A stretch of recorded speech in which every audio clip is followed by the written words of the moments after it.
মারা গেছিলেন।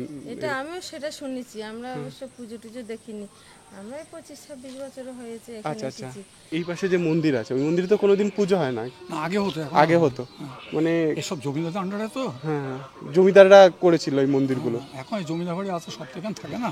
আচ্ছা, মানে কলকাতা থাকে সব। আচ্ছা, এটাই হচ্ছে সেই বটগাছ, যে বটগাছটা এই মন্দিরটাকে এভাবেই কিন্তু রক্ষা করেছেন, মানে এই মন্দিরের প্রোটেকশনের দায়িত্ব যেন ভগবান স্বয়ং নিয়েছেন। তো বন্ধুরা, আমি এখন আছি রাখালদাস বন্দ্যোপাধ্যায়ের বাড়ি, যিনি মহেঞ্জোদারো সভ্যতার পুনরাবিষ্কার করেন এবং পুনরায় অনেক তথ্য উদ্ঘাটন করেন। আর তুমি কি গাছ উঠতে পারো? তাই?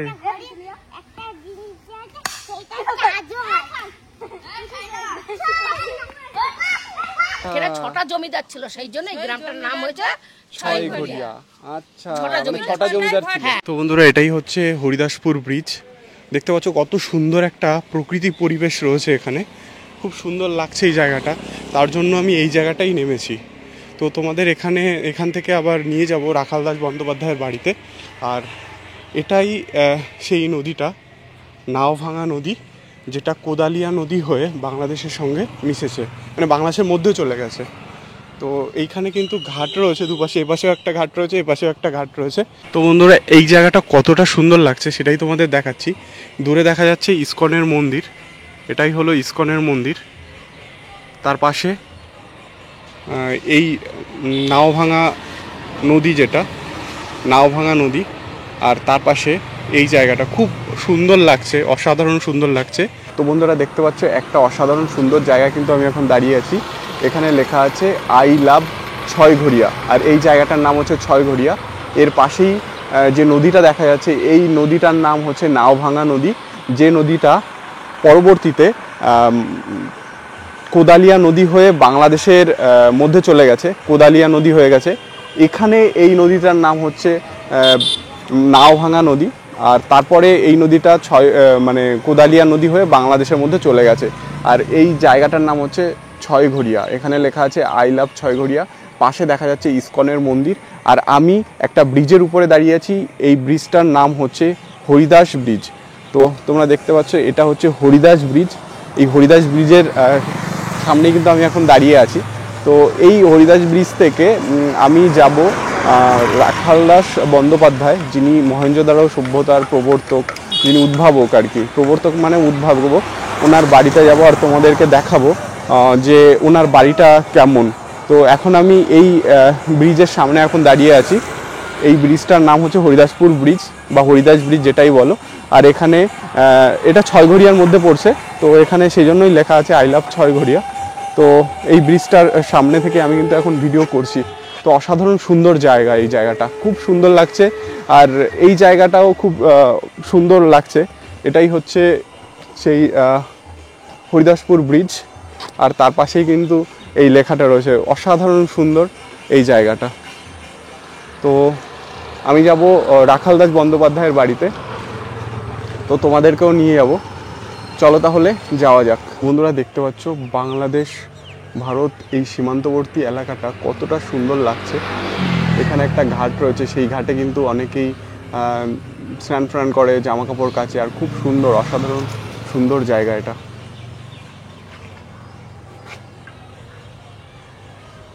আকাশ পরিষ্কার, কিছুক্ষণ আগে বৃষ্টি হয়েছিল, এখন পরিষ্কার আকাশ, খুব সুন্দর লাগছে এই জায়গাটা। এখান থেকে রাখালদাস বন্দ্যোপাধ্যায়ের বাড়িটা কোথায় বলতে পারবেন? এখান থেকে সোজা চলে যান, সামনে যে একটা বাজার পড়বে, আচ্ছা, আচ্ছা, এই ছয়ঘরিয়া নামতে হবে।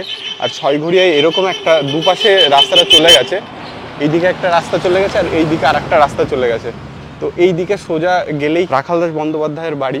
এই যে এই রাস্তা দিয়ে সোজা চলে যেতে হবে। বনগাঁ থেকে একবারে রিজার্ভ করে আসো, তাহলে কিন্তু একবারে ডিরেক্টলি নিয়ে যাবে, সেক্ষেত্রে 30 টাকা করে নেবে। আর যদি এই মোড়টায় নামো তাহলে সেক্ষেত্রে 20 টাকা নেবে। আর 20 টাকা দিয়ে এখান থেকে মাত্র 400 মিটার ডিস্টেন্সে রয়েছে রাখালদাস বন্দ্যোপাধ্যায়ের বাড়ি। তো আমি কি করলাম, এই মোড়েই নামলাম। বনগাঁ থেকে টোটো ধরে কিন্তু এই মোড়ে নামলাম। আর মোড়ে নেমে তারপর এখান দিয়ে এই রাস্তাটা দিয়ে কিন্তু আমি মোটামুটি 200-300 মিটার হাঁটলেই কিন্তু সামনের দিকে পড়বে আর কি। তো আমি আস্তে আস্তে এগিয়ে যাচ্ছি। তো এই যে এই রাস্তাটা দিয়ে আস্তে আস্তে আমি কিন্তু এগিয়ে যাচ্ছি। তো আর একটু সামনে, মানে বেশি দূরে না, একটু সামনেই রয়েছে ওনার বাড়ি, রাখাল দাস বন্দ্যোপাধ্যায়ের বাড়ি। তো চলো ওনার বাড়িতে গিয়ে তারপর বলছি। ওরা এই রাস্তা দিয়ে হেঁটে এই সামনেই এরকম একটা গেট পড়বে, এখানে দুটো শিব মন্দিরও রয়েছে, জোড়া শিব মন্দির। আর এইখান দিয়ে এই গেট দিয়ে কিন্তু ভিতরে ঢুকতে হবে। তো চলো তাহলে ভিতরে যাওয়া যাক।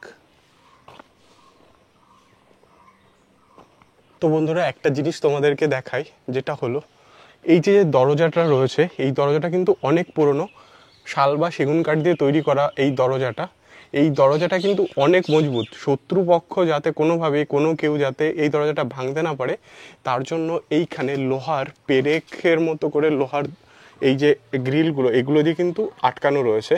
এই ছোটো ছোটো লোহার এই স্ট্রাকচারগুলো দিয়ে, লোহার পেরেক জাতীয় জিনিস দিয়ে কিন্তু আটকানো রয়েছে।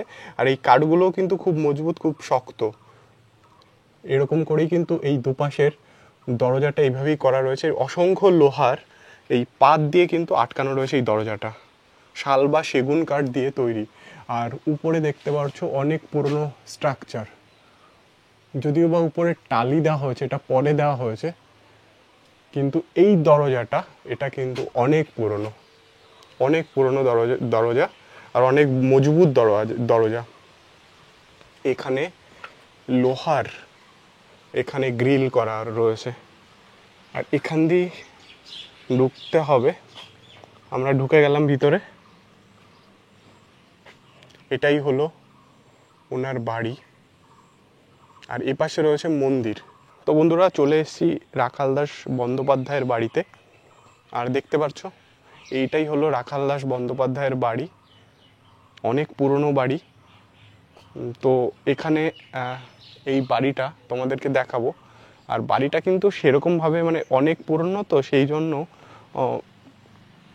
সঠিকভাবে মানে, যদিও এখানে অনেকে হয়তো থাকে, অনেকে এখানে তার হয়তো রিলেটিভ কেউ হয়তো নেই, সেটাও দেখবো। তো এখানে আমি এই রাখাল দাস বন্দ্যোপাধ্যায়ের বাড়ির ভিতরে কিন্তু আমি এখন আছি। তো তোমরা দেখতে পাচ্ছ এটাই বাড়ি। এপাশে রয়েছে দুটো মন্দির কিন্তু আটকানো রয়েছে, তালাবদ্ধ রয়েছে। এখানে দুটো মন্দির রয়েছে, এই দুটো মন্দির হচ্ছে শিব মন্দির। আর এই পাশে যে মন্দিরটা রয়েছে এটা হচ্ছে দুর্গা মন্দির। তখনকার সময় এই দুর্গা মন্দিরেই দুর্গা পুজো হতো, এবং রাখাল দাস বন্দ্যোপাধ্যায় উনি দুর্গা পুজোটা করতেন।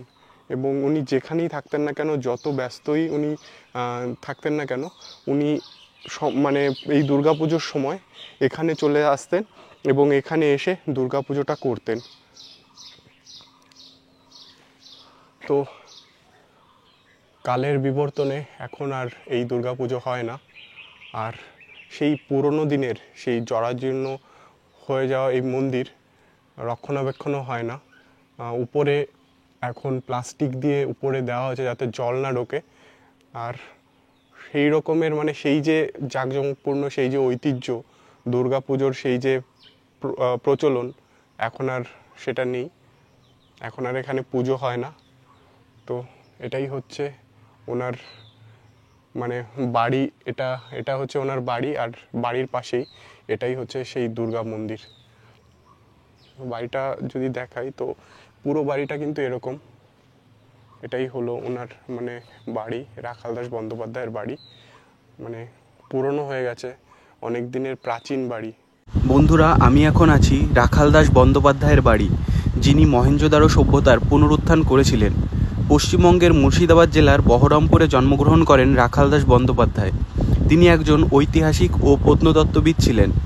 পিতা মতিলাল বন্দ্যোপাধ্যায় ও মাতা কালীমতী দেবীর 3 সন্তানের এক সন্তান ছিলেন রাখাল দাস বন্দ্যোপাধ্যায়।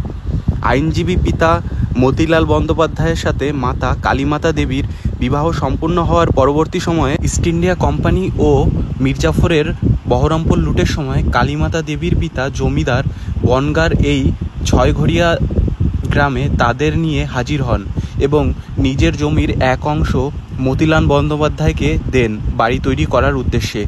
এখানে যে দুর্গা মন্দির রয়েছে সেই দুর্গা মন্দির রাখাল দাস বন্দ্যোপাধ্যায় তৈরি করেন। তিনি যেখানেই থাকেন পুজোর সময় এখানে আসতেন এবং দুর্গাপুজো সম্পন্ন করতেন। মহেঞ্জোদারো সভ্যতার ধ্বংসাবশেষ আবিষ্কার করা তার শ্রেষ্ঠ কীর্তি। কুষাণ সম্রাট কনিষ্ক সম্পর্কেও তিনি যে তথ্য দেন তা অস্বীকার করার উপায় নেই। বাংলার পলি রাজবংশ সম্পর্কেও বহু তথ্য তিনি আবিষ্কার করেন, এমনকি পাহাড়পুরের খনন কার্য তিনি পরিচালনা করেন। তিনি ভারতবর্ষের বিভিন্ন প্রান্তে প্রাপ্ত প্রস্তর খোদিত লিপির বর্ণনামূলক সংকলন গ্রন্থ সম্পাদনা করেন। তো বন্ধুরা, আমি এখন আছি রাখাল দাস বন্দ্যোপাধ্যায়ের বাড়ি, যিনি মহেঞ্জোদারো সভ্যতার পুনরাবিষ্কার করেন এবং পুনরায় অনেক তথ্য উদ্ঘাটন করেন মহেঞ্জোদারো সভ্যতা নিয়ে। আর এটাই হচ্ছে তার ওনার বাড়ি। তো সেই ওনার বাড়িতে আমি এসেছি। 1922 সালে উনি এই আবিষ্কারটা করেন, মহেঞ্জোদারো সভ্যতার পুনরাবিষ্কার উনি করেন 1922 সালে। আর এটাই হচ্ছে ওনার বাড়ি। তো দেখতে পাচ্ছ অনেক পুরনো বাড়ি আর অনেক প্রাচীন বাড়ি এটা, যেখানে উনি থাকতেন। তো বন্ধুরা, এখানে হয়তো ওনার পরিবারের কেউ থাকে কিনা জানি না, তবে এখানে যে লোক থাকে এখন সেটা বোঝা যাচ্ছে, কারণ অনেক জামা কাপড় রয়েছে বাইরে মানে করা টানানো, তার জন্য কিন্তু বোঝা যাচ্ছে যে এখানে অনেকে থাকে, কিন্তু কারা থাকে সেটা জানা নেই। তো একবার একটু দেখার চেষ্টা করব যে এখানে এখন কারা থাকেন। তো এই বাড়িটা, এই রাখাল দাস বন্দ্যোপাধ্যায়ের বাড়ি, এটা কিন্তু এখন জরাজীর্ণ হয়ে রয়েছে। তো বন্ধুরা, বাড়ির ভিতরে সেরকম কাউকে দেখলাম না, মানে অ্যাকচুয়ালি সবাই হয়তো এখন ঘুম হচ্ছে সেরকমই মনে হলো, বাড়ির মধ্যে কাউকে দেখলাম না। বন্ধুরা, এটা হচ্ছে রাখাল দাস বন্দ্যোপাধ্যায়ের বাড়ি। তো ওনার বাড়ি থেকে বেরিয়ে হাতের বাঁ দিকে এই রাস্তা ধরেই কিন্তু আমি চলে যাচ্ছি। এই রাস্তা ধরে আরেকটু সামনে এগোলেই একটা জোড়াশিবের মন্দির পড়বে, সেই মন্দিরটা তোমাদের দেখাবো এবং তার পাশে আর একটা জিনিস তোমাদের দেখাবো, যেটা হলো যে মন্দিরে নাকি পুজো দিলে, যে পুজো দেবে সে নাকি মারা যায় বা তার ফ্যামিলির কোনো ক্ষতি হয়, সেই মন্দিরেও যাব। তো আস্তে আস্তে কিন্তু আমি হেঁটে এগোচ্ছি এই জোড়াশিবের মন্দিরের দিকে, একদমই পাশে রয়েছে। তো সেই জন্য এখান থেকে একটুখানি হেঁটে সামনের দিকে এগোলেই সেই জোড়াশিবের মন্দিরটা দেখতে পাবো। বন্ধুরা, এই বটগাছগুলো কত প্রাচীন আর কত বিশাল সেটা কিন্তু এখানে না আসলে বোঝা যাবে না, ক্যামেরাতে হয়তো অতটা বোঝা যাচ্ছে না কতটা প্রাচীন এই বটগাছ। এখানে এই বটগাছটা তো অনেক বিস্তৃত এবং তার মূলগুলো বেরিয়ে কিন্তু অনেকটা ছড়িয়ে গেছে। তো এই পাশে এই বটগাছটা রয়েছে, আর এখানেও কিন্তু আর একটা এরকম জোড়া শিবের মন্দির রয়েছে, সেই মন্দিরটাও তোমাদের দেখাচ্ছি। তো বন্ধুরা, আমি আছি এই যে মন্দিরের বটগাছ আছে এখানে। তো ওই মন্দিরের ওই মন্দিরটা থেকে সোজা চলে আসতে হবে এই রাস্তাটা দিয়ে, এই যে এই রাস্তাটা দিয়ে সোজা যেতে হবে। তো এই রাস্তা দিয়ে সোজা গিয়ে তারপর কিন্তু ওই যে মন্দিরটা, প্রাচীন যে ওল্ড শিব মন্দির রয়েছে, সেখানে কিন্তু যাওয়া যাবে। তো সেখানে আমি কিন্তু যাচ্ছি। এখান থেকে মোটামুটি 400-500 মিটারের মতো ডিস্টেন্স রয়েছে। তো বন্ধুরা, এই যে বাইকটা আসছে এই দিকেই কিন্তু যেতে হবে, মানে হাতের বাঁ দিকে যেতে হবে। তো আস্তে আস্তে কিন্তু আমি হেঁটে এগিয়ে যাচ্ছি।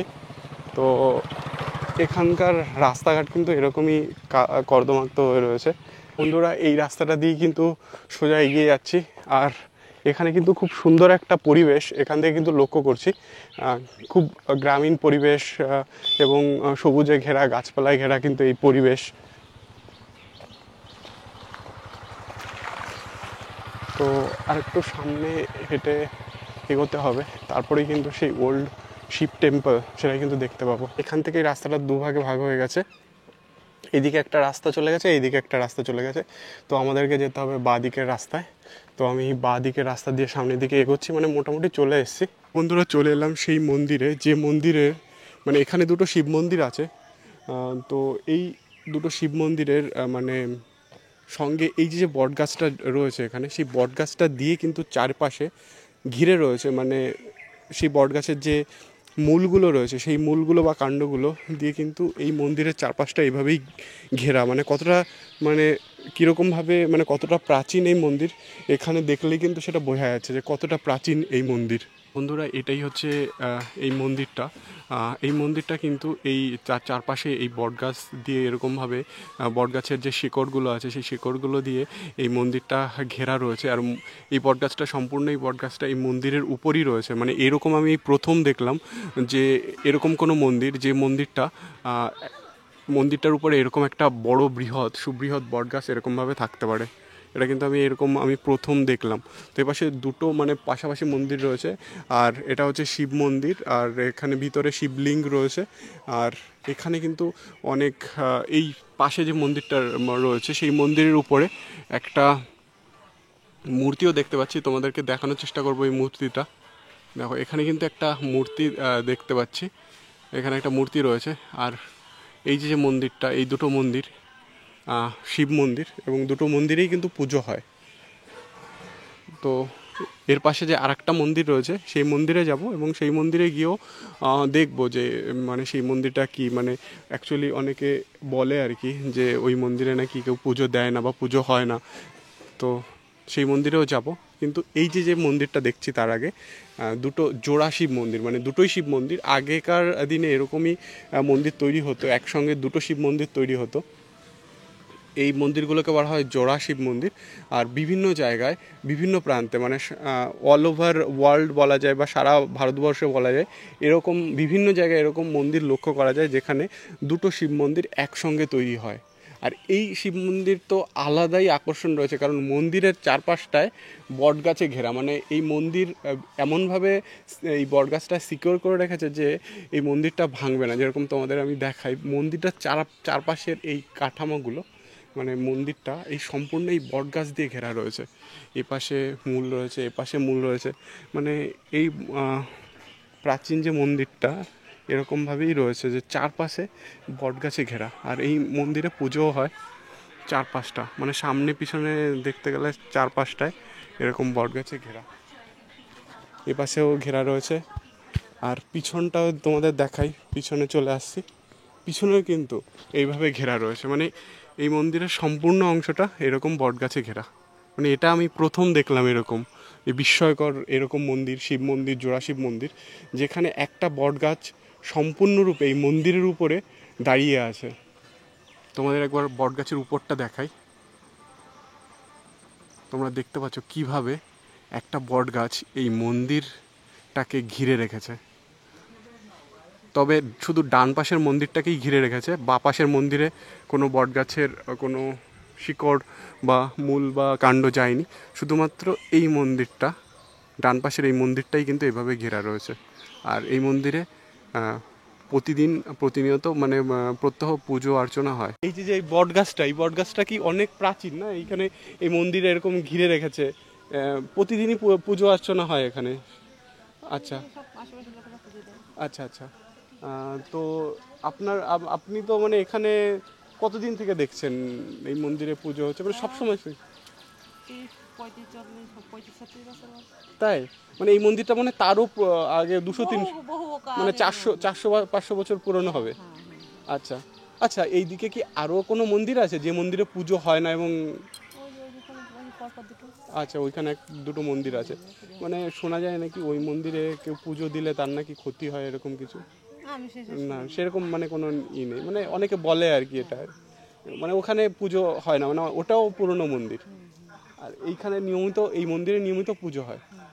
আচ্ছা, জিনিস জিজ্ঞাসা করবো, এই পাশে যে মন্দির আছে ওই মন্দিরে তো কোনোদিন পুজো হয় না? আগে হতো মানে এসব জমিদারদের আন্ডারে তো। হ্যাঁ, জমিদাররা করেছিল এই মন্দিরগুলো। এখন এই জমিদার বাড়ি আছে, সব থেকে থাকে না। আচ্ছা আচ্ছা। মানে কলকাতা থাকে সব। আচ্ছা আচ্ছা, সব বনগাঁয় চলে গেছে। আচ্ছা আচ্ছা। কারণ আমি বলছি, এই যে চণ্ডী ঘোষ, আমাদের বনগাঁ হাট, চণ্ডী ঘোষ, শান্তি ঘোষ, হ্যাঁ হ্যাঁ, ওদের বাড়ি ছিল ওইদিকে। আচ্ছা আচ্ছা। জমিদার ছিল। জমিদার ছিল। জমিদার, এই যে চৌধুরী বাড়ি, ওরা জমিদার ছিল। মানে তখন ওই জমিদারের আমলে এই মন্দিরগুলো করা হয়েছে না, আরো অনেক আগে। আচ্ছা আচ্ছা, বুঝতে পেরেছি। আপনিও কি জানেন এই ব্যাপারে, এই মন্দির কারা করেছে? না, উনি জানেন। তো আপনি মোটামুটি যে তারা এখন কলকাতায়, জমিদারের যারা বংশধর তারা কলকাতায় আছে, বনগাঁয় আছে, এখন বাড়িতেও আছে। বাড়িতেও আছে? এখানে বাড়ি কোথায়? এই তো একটা বাড়ি আছে। হ্যাঁ, ওই বাড়ি। তারপরে ওই যে আমাদের বালদোয়া ঠাকুর মন্দির হয়, হ্যাঁ হ্যাঁ হ্যাঁ, ওই একটা বাড়ি আছে। আচ্ছা। আর ওই পাশের জায়গা ফাঁকা সব বেঁচে দিয়ে আচ্ছা বনগাঁ হাট। আচ্ছা। আর এখানে যারা থাকে ওনারাও ওই জমিদারের বংশধর? জমিদারি সব। আচ্ছা আচ্ছা, বুঝতে পেরেছি। এখন তার জমিদারি চাল নেই এখন। আচ্ছা আচ্ছা আচ্ছা। আরেকটা জিনিস জানতে চাইবো, এই মন্দিরে পুজো নাকি হয় না কি কোনো একটা বিশেষ কারণে, এটা কি জানেন? ঠিক আমি বলতে পারবো না, এটা তো অনেক আমাদের, মানে আমার বাপ ঠাকুরদাও বলতে পারবে না। আচ্ছা আচ্ছা, প্রচুর আমাদের, মানে 400-500 বছর আগে, মানে অনেক আমাদের, তারও প্রাচীন। মানে আমার ঠাকুরদাও ঠিক বলতে পারবে না। আচ্ছা, এইখানে এরকম জরাজীর্ণভাবে রয়েছে। আচ্ছা আচ্ছা আচ্ছা, বুঝতে পেরেছি। তো এইটাই হচ্ছে সেই মন্দির। এই মন্দিরে পুজো আর্চা হয় না, এটাও জোড়া শিব মন্দির। এই পাশে একটা মন্দির, এই পাশে একটা মন্দির। এটা কিন্তু সেই জমিদার আমলের মন্দির এবং প্রাচীন মন্দির। তো অনেক প্রাচীন মন্দির। তো এইভাবেই কিন্তু জরাজীর্ণ হয়ে এভাবেই রয়েছে। তো একদম এখানে যে শিবলিঙ্গ রয়েছে ভিতরে, মানে শিবলিঙ্গ ছিল আগে, পুজো হতো আগে এক সময়, তো সেটা কিন্তু এখান থেকে নিয়ে অন্য জায়গায় পুজো করা হয়। আর এই সুপ্রাচীন এই মন্দির, এই মন্দিরের পিছনে একটা যে কাহিনী প্রচলিত আছে, তো সেই কাহিনীটা হলো যে এই মন্দিরে যদি কেউ পুজো করে তার পারিবারিক ক্ষতি হয় বা তার বংশের কেউ মারা যায় বা তিনিও মারা যান, এরকম একটা কাহিনী প্রচলিত আছে। তো একজন এখানে পুজো করতে এসেছিলেন এবং উনি এখানে পুজো করার মানে এই মন্দিরে রক্ষণাবেক্ষণ করতে গেছিলেন। তো রক্ষণাবেক্ষণ করার পরে উনিও নাকি মারা গেছিলেন। তো এরকম একটা কথিত আছে আর কি। এটার কতটা সত্যতা এটা আমিও জানি না যে কতটা সত্য। তো এটাই হচ্ছে সেই মন্দির। আর এই পাশে আর একটা এরকম মন্দির আছে, এটাও শিব মন্দির। তো এই শিব মন্দিরেও কিন্তু কোনো পুজো হয় না। এটা প্রায় 500-600 বছরের প্রাচীন এই মন্দির। এটাও একদম এরকমভাবেই রয়েছে জরাজীর্ণ অবস্থায়, সেই সুপ্রাচীন 400-500 বছরের প্রাচীন এই মন্দির।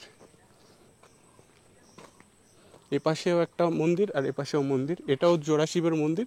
কিন্তু এই জোড়া শিবের মন্দিরের পিছনে এই যে কথিত যে কাহিনীটা কতটা সত্য আমি ঠিক জানি না, কিন্তু এটা কিন্তু প্রচলিত আছে। মানে অনেকেই এটা বলেন যে এখানে নাকি একজন পুজো করেছিল এবং তার প্রবলেম হয়, এবং যারা পুজো করতে আসে এখানে তাদের কিন্তু পারিবারিকভাবে কোনো না কোনো তারা বিপদে পড়েন।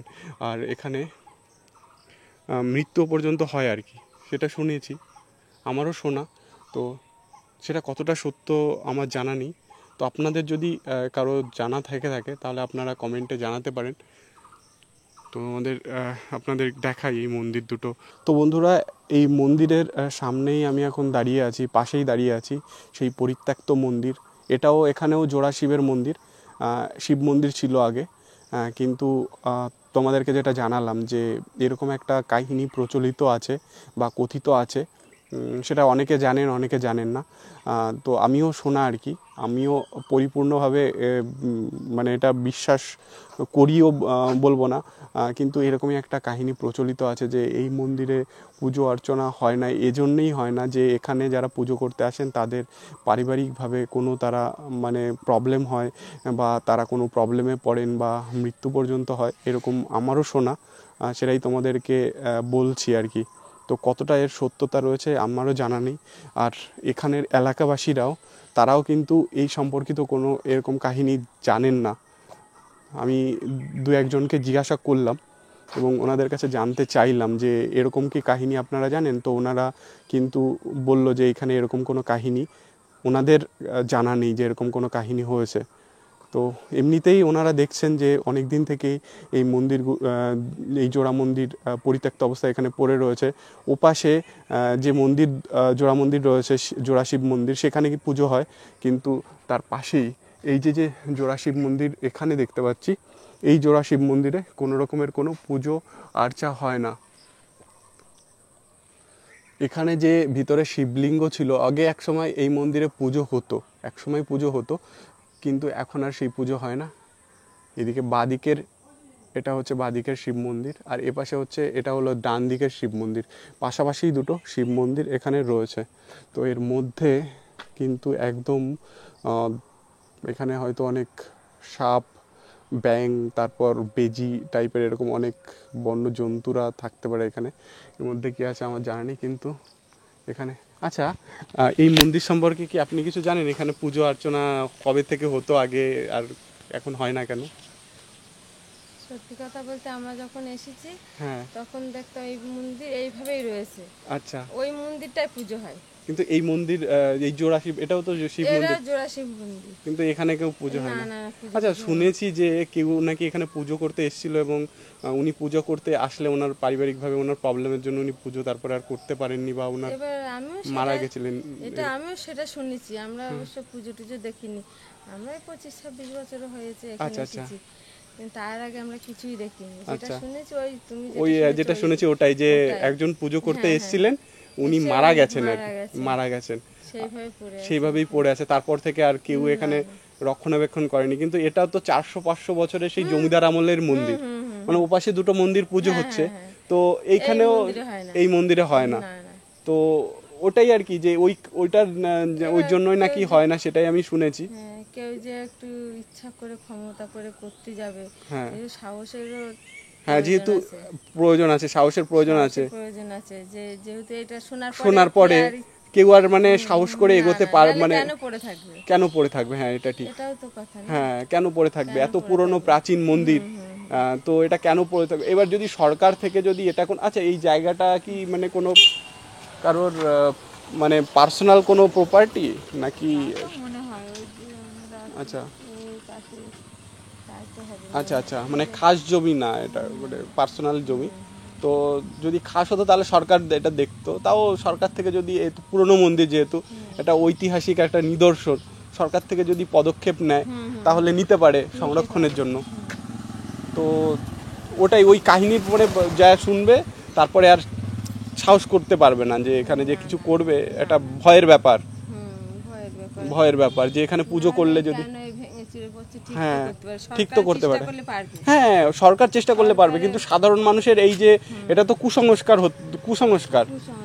এটা কুসংস্কার। কারণ একটা মন্দির সেটা হচ্ছে তীর্থ, মানে সেটা হচ্ছে ভগবানের, যেখানে পুজো করা হয়, ভগবান যেখানে পূজিত হয়, সেখানে কারো ক্ষতি হতে পারে বলে আমার মনে হয় না।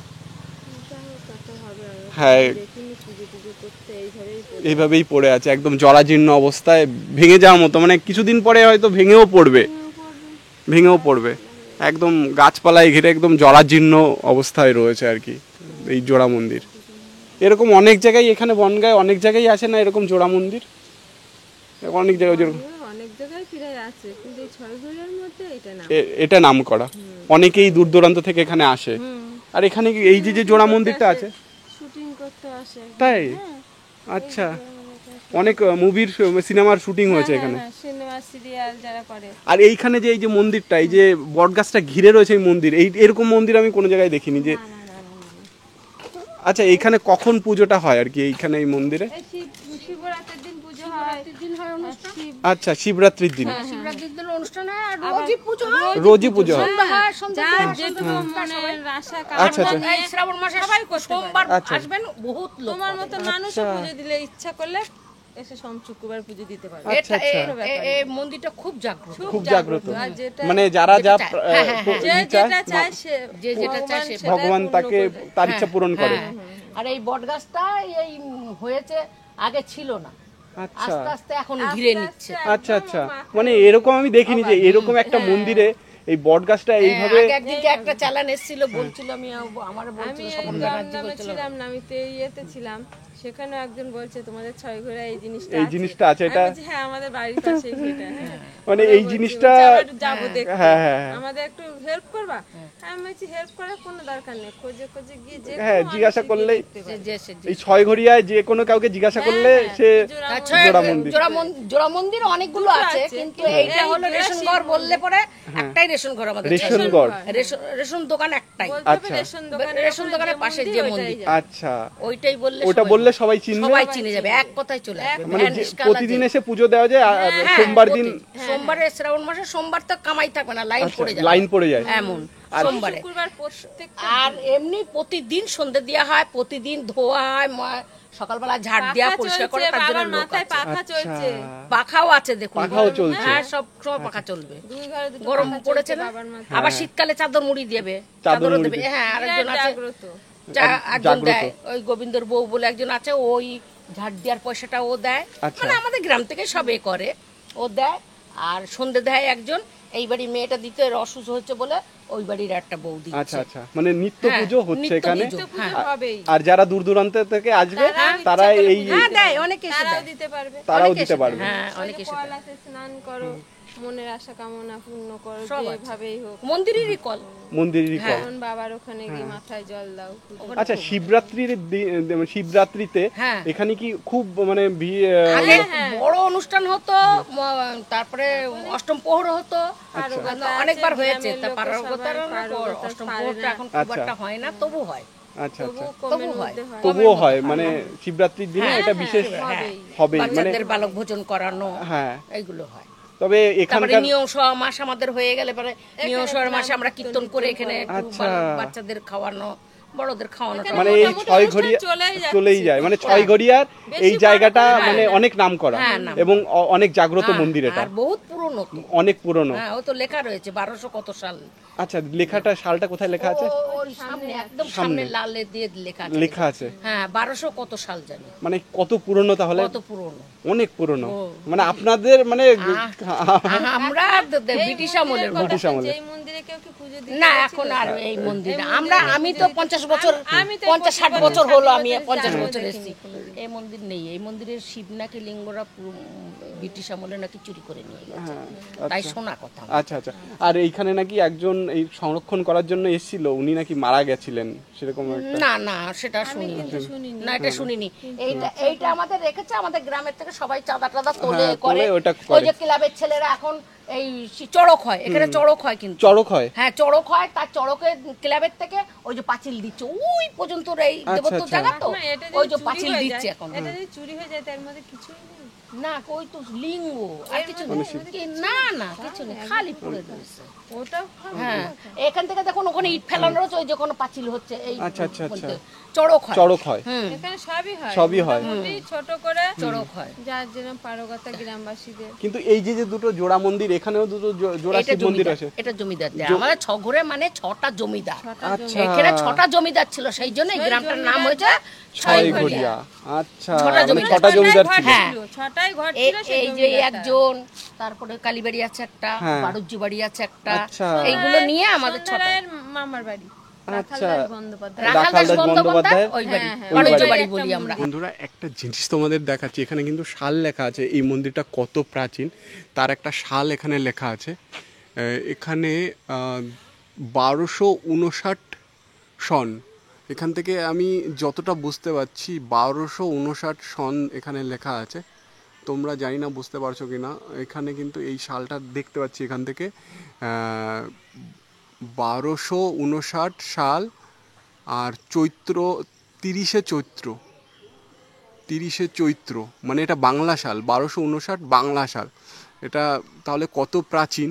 উপরে একটা চূড়ার মতো আছে, এই চূড়ায় যে দুটো মূর্তির মতো ছিল, কিন্তু সেই দুটো মূর্তির ঠিক বোঝা যাচ্ছে না, একটা দুটো মূর্তি হয়ে গেছে। কিন্তু এই বট গাছটাই আশ্চর্যজনক ব্যাপার, যে এই বট গাছটা কীভাবে এই মন্দিরটাকে মানে করে রেখেছে, মানে ওনার মন্দির, ওনার সৃষ্টি উনি যেন রক্ষা করে চলেছেন।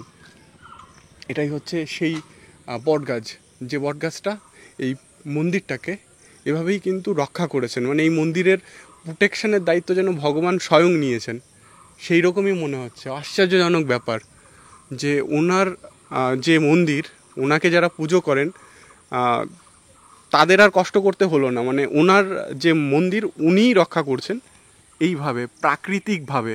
তো এটা দেখে সত্যি ভগবানের প্রতি যে বিশ্বাস, সেটা যেন আরও দৃঢ় হয়। আচ্ছা, তোমাদের বাড়ি কি এখানে? আচ্ছা, এই মন্দিরে পুজো হয় প্রতিদিন? তুমি পুজো দাও? তুমি হ্যাঁ, না না, পুজো ছেলেরা দেয় না, মানে নমস্কার দাও তো? আচ্ছা, তুমি কোন ক্লাসে পড়ো? 1-এ পড়ো। এই পাশে এই মন্দিরটা কি মন্দির তোমার পিছনে? হ্যাঁ, বজরংবলীর মন্দির। ওখানেও পুজো হয়? শোনো করো? বড় হয়ে কি হবে? আর্মি হবে? কি কি গেম খেলো বলো? আমি ওই যে হলো ইঁদুরের গেম খেলি। এইদিকে তাকিয়ে ইঁদুরের গেম খেলি, তারপরে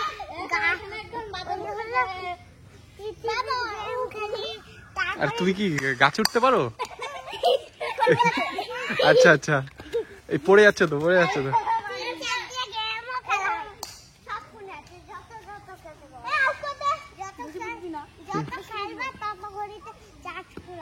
তাই? একটা জিনিস আছে, সেটা কাজও হয়।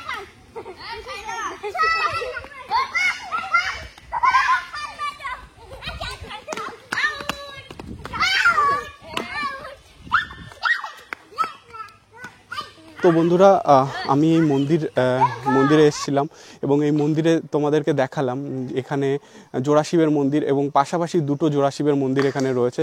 তো তোমাদের দেখালাম একটা জোড়া শিবের মন্দিরের পাশে আমি দাঁড়িয়েছি। এখানে প্রতিদিন পুজো হয় এবং এইখানের মন্দির খুবই জাগ্রত, এলাকাবাসীরা তাই বলে থাকেন। কিন্তু তার পাশে যে আরও জোড়া শিবের যে মন্দির আছে সেখানে কিন্তু কোনো রকমের কোনো পূজা আর্চা হয় না, সেটাই তোমাদের দেখালাম। এবং ওখানে একটা যে কুসংস্কার প্রচলিত আছে যে ওখানে নাকি কেউ পুজো দিলে তার ক্ষতি হবে এবং সে হয়তো মারা যাবে, এরকম একটা কুসংস্কার প্রচলিত আছে। এটা কিন্তু সম্পূর্ণ ভিত্তিহীন।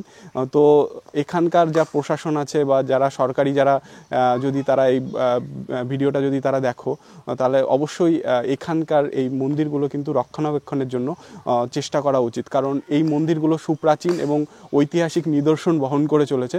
তো এইগুলোকে সংরক্ষণের দায়িত্ব আমাদের সকলের। তো আমাদের উচিত প্রত্যেকেরই এই সমস্ত ঐতিহাসিক নিদর্শনগুলোকে সংরক্ষণ করার। তো আমি আজকে এই জোড়া মন্দিরের এখান থেকে আজকে আমি বিদায় নিচ্ছি। তো তোমাদের ভিডিওটা কেমন লাগলো আশা করি ভালো লেগেছে। তো যদি নতুন হয়ে থাকো তাহলে অবশ্যই সাবস্ক্রাইব করবে, আর পুরনো যদি হয়ে থাকো তাহলে কিন্তু কমেন্ট করতে ভুলবে না। তো পরবর্তী ব্লগে তোমাদের সঙ্গে আবার দেখা হচ্ছে নতুন কোনো জায়গায়, নতুন কোনো প্লেসে। সবাই ভালো থেকো, সুস্থ থেকো। আজকের মতো বিদায় নিচ্ছি এই মন্দিরের পাশে থেকে, জোড়া শিব মন্দিরের পাশ থেকে, আর এই ছয়ঘরিয়া গ্রাম থেকে। তো সবাই ভালো থেকো, সুস্থ থেকো। আজকের মতো টাটা।